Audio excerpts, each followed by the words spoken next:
Africa has been the provider. If you look at Europe, Europe cannot survive without Africa.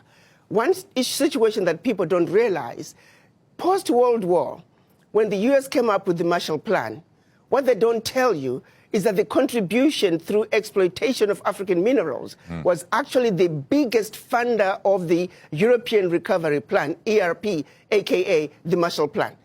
The fundamental problem with it is that the European continent is bankrupt. It is resource light. It has virtually no natural resources. It required an empire to feed it on sweetheart terms with the energy that it needed, with the minerals, and with the wherewithal for an industrial life. Europe has a huge growth problems. We are falling behind more or less all of the different big economies around the world. And I think there are five major things that we have to do to fix this. And we learned this week that the energy crisis is actually much worse than we've been hearing, because the European Union, get this, spent nearly 800 billion euros trying to hide the real problem from all of us. That's right, the EU forked over that amount of money to try and hide or shield us from the real problems. Breaking. Across financial markets, diplomatic meetings, and trade negotiations, a quiet but unsettling reality is coming into focus. Europe, long seen as one of the world's strongest economic pillars, is facing pressures that are becoming harder to hide. Rising debt, slowing growth, and deep structural costs are colliding at the same time that Africa is stepping forward with new confidence. Together, these trends are challenging long-held assumptions about where real economic strength now lies. For years, Europe projected stability. Strong currencies, advanced industries, and deep financial institutions created an image of resilience. But behind that image, warning signs have been building. Government debt levels across much of the European Union have climbed steadily. Social welfare systems, while providing important support, have become increasingly expensive to maintain. Energy costs surged after supply disruptions, placing pressure on households and businesses alike. Growth slowed, not suddenly but persistently. At the same time, manufacturing output in several major European economies has struggled. Factories faced higher input costs, tighter environmental rules, and increased competition from abroad.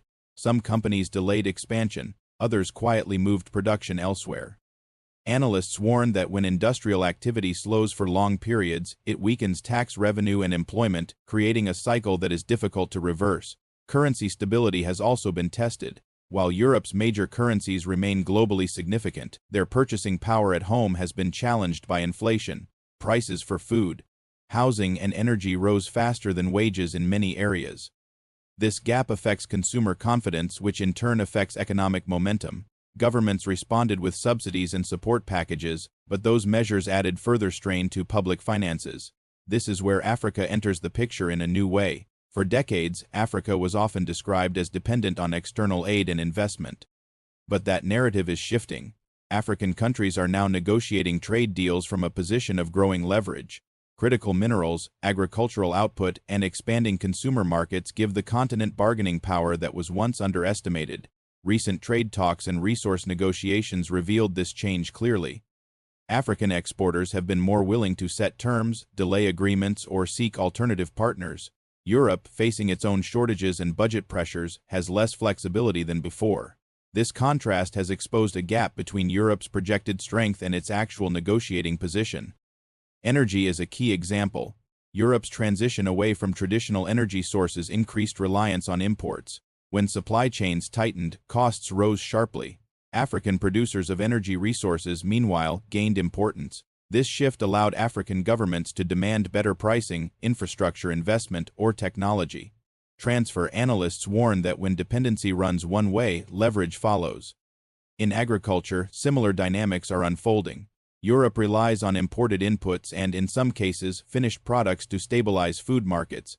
Africa's role as a supplier has grown, not only in raw commodities but also in processed goods.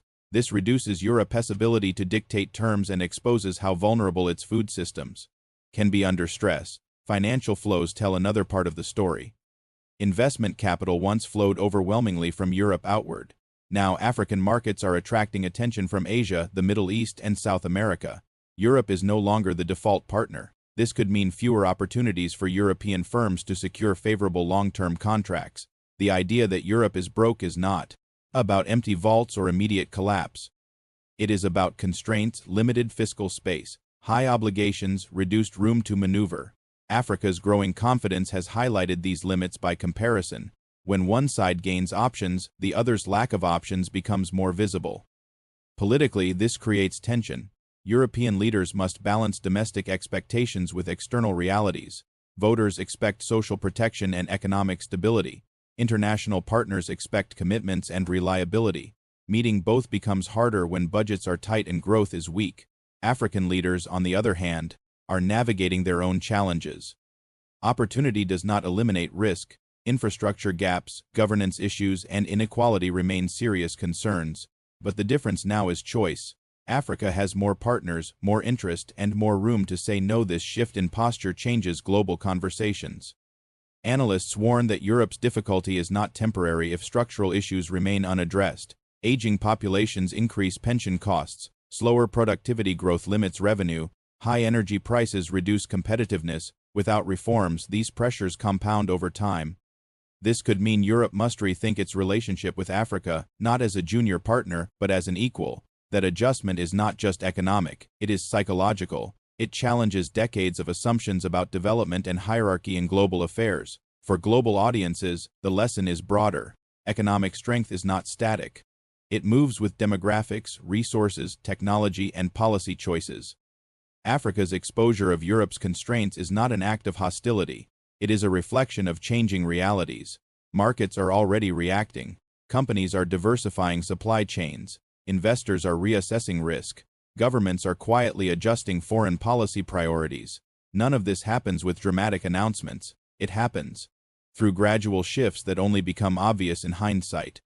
For ordinary people, the impact may feel indirect at first. Higher prices, fewer job opportunities in certain sectors, changes in trade relationships.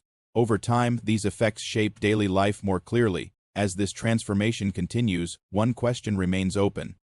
In a world where economic power is becoming more distributed, can Europe adapt fast enough to remain influential while Africa defines its role on its own terms? The exposure did not come through a single announcement or a dramatic confrontation. It came through patterns that became impossible to ignore.